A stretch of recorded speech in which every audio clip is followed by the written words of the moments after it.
حامدن و مسلین اما بعد۔ اسلامی بھائیوں،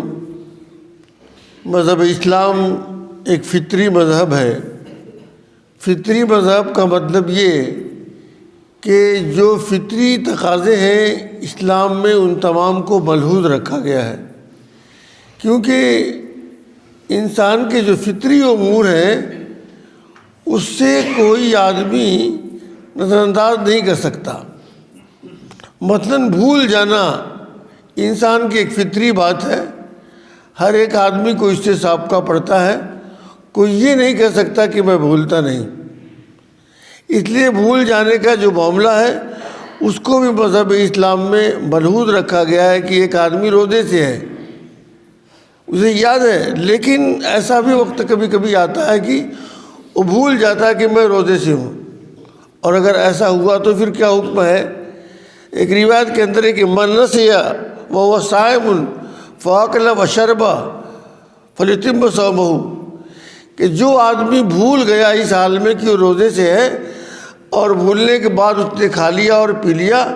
تو اسے اپنا روزہ پورا کرنا چاہیے۔ یعنی ایسا نہیں کہ کھا لیا اور پی لیا تو اس کے بعد اس کا روزہ ٹوٹ چکا ہے، اس کو وہیں سے اپنا روزہ ختم کر دینا چاہیے۔ فلیتم صومہ، بلکہ اس کی وجہ بیان یہ کیا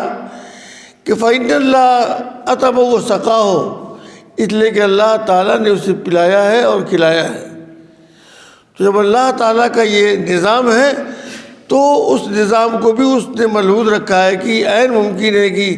ایک آدمی بحالت روزہ بھول جائے، تو بھولنے کی صورت میں اگر کھا لیتا ہے تو اس سے روزہ متاثر نہیں ہوتا۔ جہاں تک بھولنے کی جب بات آئی تو بھول کے جس طریقے سے آدمی کھاتا ہے اور پیتا ہے، اسی طریقے سے آدمی بھول کے جمع بھی کر سکتا ہے۔ اور اگر کوئی آدمی بھول کر اپنی بیوی سے جمع کر لیتا ہے تو اس پر بھی کچھ نہیں ہے۔ بہت سارے لوگوں کے ذہن میں بات آ سکتی ہے کہ آخر ایسا کیسے ہو سکتا ہے کہ آدمی بھول کے یہ کر لے۔ بلکہ چند سال پہلے میرے پاس 2-3 آدمی آئے اور کہا کہ ایک مولوی صاحب نے اس طریقے سے بیان کیا ہے کہ اگر کوئی آدمی بھول کر جمع کر لے تو اس کا روزہ نہیں ٹوٹے گا، وہ پاگل ہو گئے ہیں کیا؟ میں نے کہا پاگل نہیں ہوئے ہیں، آپ کو معلومات نہیں ہے۔ تمام متقدمین نے لکھا ہے، یہ کوئی نئی بات نہیں ہے، اور بالکل بھول کے ایسا ہو سکتا ہے۔ تو اگر کوئی شخص بھول کے جس طریقے سے کھا لیتا ہے، پی لیتا ہے، جمع بھی کر لے، اس لیے کہ انہی تینوں چیزوں سے رکنے کا نام ہی روزہ ہے۔ الامتناع من الاکل والشرب والشہوہ من طلوع الفجر الی غروب الشمس، یعنی کہ طلوع فجر سے لے کر غروب آفتاب تک کھانے پینے اور جمع سے رک جانے کا نام روزہ ہے۔ اور اگر بھول گیا تو اس میں کوئی حرج کی بات نہیں ہے۔ فطری تقاضوں میں ایک بات یہ بھی ہے، کبھی کبھی آدمی کا مزاج، اس کی طبیعت گڑبڑ ہوتی ہے اور کبھی نہیں بھی ہوتی ہے، جیسا کہ عام طور پہ ہوتا ہے۔ تو کبھی کبھی ہوتا ہے کہ کیا طبیعت خراب ہو گئی اور الٹی ہو گئی، تو اگر کوئی آدمی صحیح ٹھیک ٹھاک ہے، صحت مند ہے، اور الٹی ہو گئی تو چونکہ یہ اس کے قابو کی چیز نہیں ہے، الٹی ہو گئی تو ہو گئی۔ تو اس سلسلے میں ایک روایت کے اندر یہ ہے کہ منظرہ القے فلا قضاء علیہ، کہ جس کو خود بخود الٹی ہو گئی تو اس پر کوئی قضا نہیں ہے۔ ومن استقاء عمدن فلیقض، اور جس نے قے بالقصد کی، جیسے بہت سارے لوگ ہیں زیادہ کھا لیا، یا کوئی ایسا ان کو احساس ہوا کہ مجھے الٹی اگر ہو جائے تو میرے لیے بہتر ہے، تو الٹی اپنے اپنے طریقے سے کرتے ہیں۔ اگر کوئی آدمی بالقصد الٹی کرے گا تو ایسی صورت میں اس کو اس کی قضا بھی کرنی پڑے گی اور دوبارہ اس کو روزہ رکھنا پڑے گا۔ لیکن اگر خود بخود الٹی ہو جاتی ہے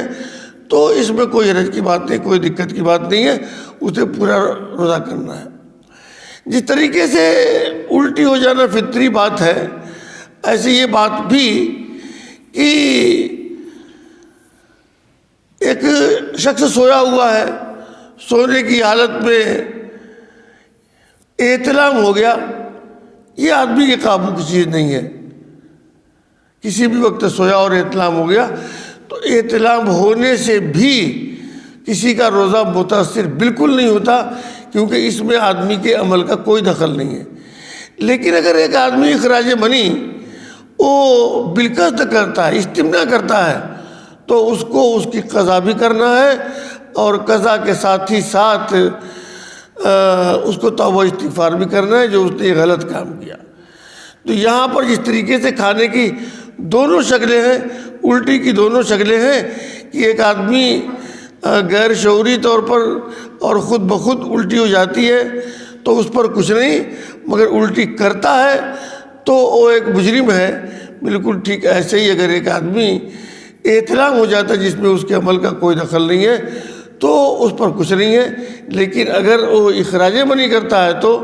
اس پر بہرحال اس کی قضا بھی ہے اور توبہ بھی۔ اسی طریقے سے روزے کو متاثر کرنے والی چیزوں میں ایک چیز بالقصد جمع ہے۔ اگر کوئی شخص بالقصد دن کے وقت جمع کر لیتا ہے، یعنی کہ بحالت روزہ، تو ایسے شخص پر بڑی سخت سزا ہے۔ وہ یہ ہے کہ اگر کسی شخص نے ایسا کیا تو کرنے کے بعد اس کو ایک غلام آزاد کرنا پڑے گا، اور اب تو غلام کا تصور نہیں ہے، اس لیے اس کو 60 روزے مسلسل رکھنے پڑیں گے، اور اگر 60 روزہ آدمی نہیں رکھ سکتا تو ایسی صورت میں اس کو 60 مسکینوں کو کھلانا پڑے گا، مگر اس کے علاوہ کوئی راستہ اور کوئی چارہ نہیں ہے۔ اس لیے یہ ایسا معاملہ ہے، اس سلسلے میں آدمی کو محتاط رہنا چاہیے۔ میں جہاں تک سمجھتا ہوں کہ آج کے 10 سال پہلے تک اس قسم کا کوئی مسئلہ نہیں آتا تھا، لیکن ادھر 2-4-6 سال کے اندر ہر سال کوئی نہ کوئی اس طرح کا مسئلہ آتا ہے، اور لوگ پوچھتے کہ ایسا ہو گیا، بحالت روزہ آپ نے جمع کر لیا، کیا کریں؟ تو یہاں پر یہ بات جو مجھے سمجھ میں آ رہی ہے وہ یہ کہ یا تو پہلے لوگ زیادہ محتاط تھے، ایسا واقعہ پیش ہی نہیں آتا تھا کہ لوگ پوچھیں، یا دوسری صورت یہ ہو سکتی ہے کہ آج کے دور میں چونکہ ذرائع ہیں پوچھنے کے، بڑی آسانی سے لوگ پوچھ لیتے ہیں، ویسے ڈائریکٹ فیس ٹو فیس جا کر پوچھنا مشکل ہوتا ہے، اس لیے اگر ٹیلی فون سے یا واٹس ایپ پر پوچھ لیں تو بڑی آسانی ہوتی ہے، ایسا لوگ کرتے ہیں۔ تو ایک صاحب نے جب یہ پوچھا اور میں نے کہا کہ تیسری پوزیشن یہ ہے کہ آپ کو 60 مسکینوں کو کھلانا پڑے گا، تو نے کہا کہ میرے پاس تو استطاعت نہیں ہے، میں تو نہیں کر سکتا۔ ایسا بالکل ہو سکتا ہے، اگر ایسا ہے تب اس کو یہ جان لینا چاہیے کہ تب بھی اسے کھلانا ہی ہے، وہ اپنے دوست و احباب سے، متعلقین سے، جس سے بھی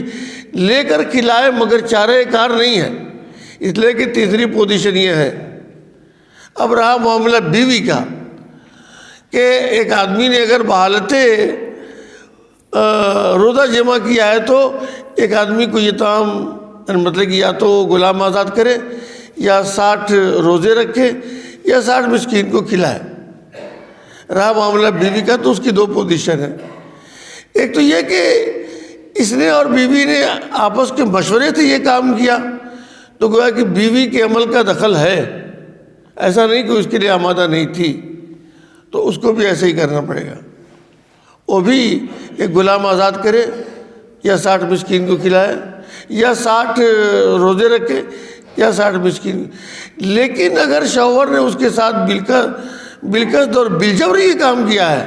وہ اس کے لیے آمادہ نہیں تھی کہ وہ روزے سے ہے، تو ایسی صورت میں شوہر کو تو دینا پڑے گا، مگر بیوی اس سے محفوظ رہے گی۔ ایک چیز اور کہ بحالت روزہ بہت سارے لوگ بیمار رہتے ہیں، انجیکشن لگوانے کا مسئلہ رہتا ہے، تو یہ بات جان لینا چاہیے کہ انجیکشن ایک تو طاقت کے لیے لگتا ہے، اور ایک جو ہے ایک آدمی کی کوئی بھی بیماری ہو اس کے لیے لگتا ہے، تو طاقت کا کوئی انجیکشن تو آپ بحالت روزہ نہیں رکھ سکتے،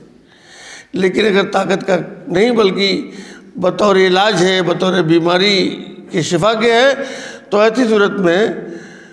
انجیکشن لگانے میں کوئی دقت کی بات نہیں ہے، آپ لگا سکتے ہیں۔ تو یہ تمام امور ایسے ہیں جن کو بحالت روزہ ملحوظ رکھنا چاہیے